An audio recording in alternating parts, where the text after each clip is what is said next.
Next, let's talk about how to create pages and also how to add them to the menu. So let's go over here to the WordPress dashboard. So I'll click on Exit to WordPress.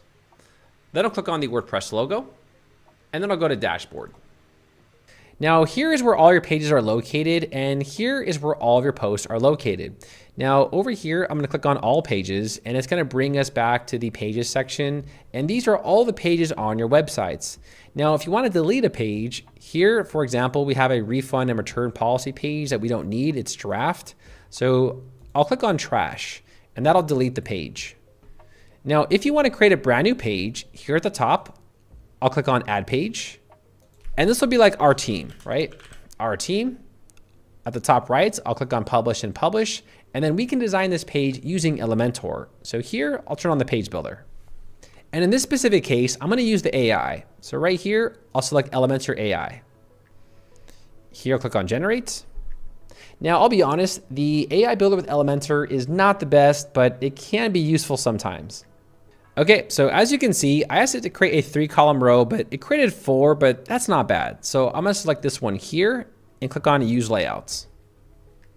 All right, and I'm just gonna delete one section. Okay, there we go. So now we have a 3-column row, and I'm just gonna add in some images here.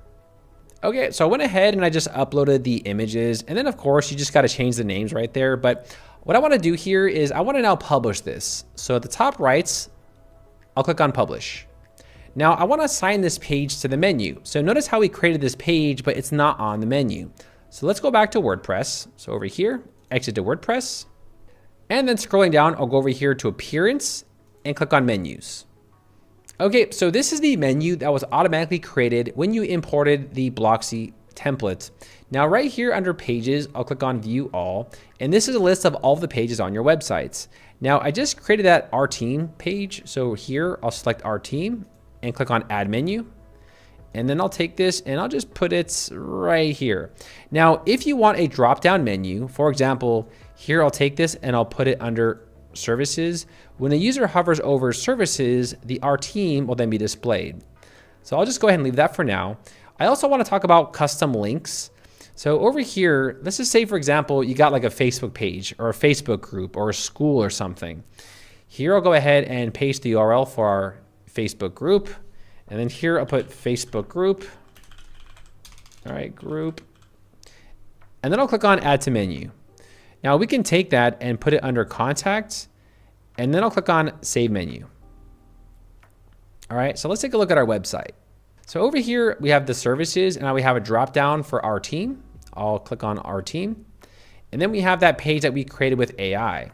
Also, if I go over here and click on the actual Facebook group, it'll then redirect users to my Facebook group as well. Okay, so now we're gonna walk you through how to create products for your e-commerce store. So in this part of the tutorial, I'm gonna walk you through how to create 2 different types of products. I'll walk you through how to create a simple product and also a variable product. A simple product is a product with no variables, just a simple add to cart option. A variable product is a product with multiple variables such as size and color, which is probably one of the more common and popular products people use on their e-commerce websites. So in this part of the video, I'm gonna walk you through how to create products for your e-commerce store. Y'all ready? Let's go. Now let's move on and talk about how to create products for your e-commerce store. So let's go back to the WordPress dashboard. Here, I'll go to Dashboard. Now, before we talk about products, I just wanna talk about the plugin that's making this all possible. So over here under Plugins, I'll click on Add Plugin. Now, the plugin that we're using is called WooCommerce. So here I'll type it in, WooCommerce. And this is the plugin that was automatically installed when we imported the Blocksy starter templates. Now, WooCommerce is the #1 most popular e-commerce plugin for WordPress. It has more than 7 million active installs. And this is what we're using for creating a shopping cart on our websites. So here I'll go ahead and close that. And over here you see that we have WooCommerce, and I don't really go through the WooCommerce options too much because a lot of them you don't really need it, but let's just check them out. So first we have the Orders tab. Anytime someone buys something on your website, they'll be displayed right here. The next is the Customer tab. Anytime a customer purchases anything on your websites, they will all be displayed right here. You'll see the username, their email, and everything else. Here you can create coupons under the coupon section. This is where you can add coupons onto your e-commerce store. Going over here, we have Reports. This is where you'll see a list of all of your reports for your sales. Also, if you click on WooCommerce Analytics, They've actually created an upgraded version of this where it'll show your total sales. You'll see the net sales, the orders, products sold, and other information under the analytics section right here. And the last section is the settings. Now the settings is probably the most important part, and we're gonna cover this in just a little bit. But first, let's go ahead and talk about products. So over here we have products. Let's click on all products. So here's a list of all the products on your store. We have the product name, the stock, the price, the category, and then also we have the published date. Now here we have something like tags and brands and SKU numbers. If you want to hide specific sections, here I'll click on screen options. And let's say, for example, I don't want brands showing up. So brands, I'll hide that. And then also I'll hide tags. Here we can also hide the SKU number if we want to go that route. Then I'll click on apply. All right, cool.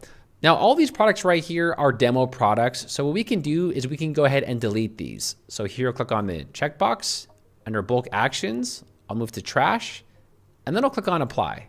All right, cool. So now they're in the trash. And if I click on trash, you're going to see that's where all of the trash products will be displayed. Think about it